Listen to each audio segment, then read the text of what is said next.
nijapopita katika bonde la mauti, sitaogopa.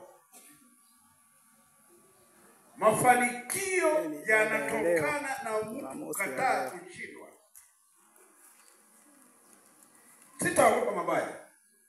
Daudi akatai kwamba mabaya hayapo, anakubaliana kabisa, lakini hayatakuwa tishio kwake. Wengi tishio ya maisha inakuwa ni tishio kubwa ambalo linaleta kushindwa kwa sababu ya mashaka ya kiburi ya mambo yasiyo ya kawaida. Mambo yasiyo ya kawaida ni kiburi cha kushindwa.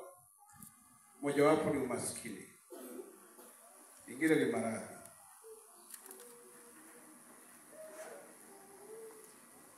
nyingine ni kifo. Kipenda unaweza kaendelea na kutaja na kutaja. Hivi ni vivuli vya kushindwa.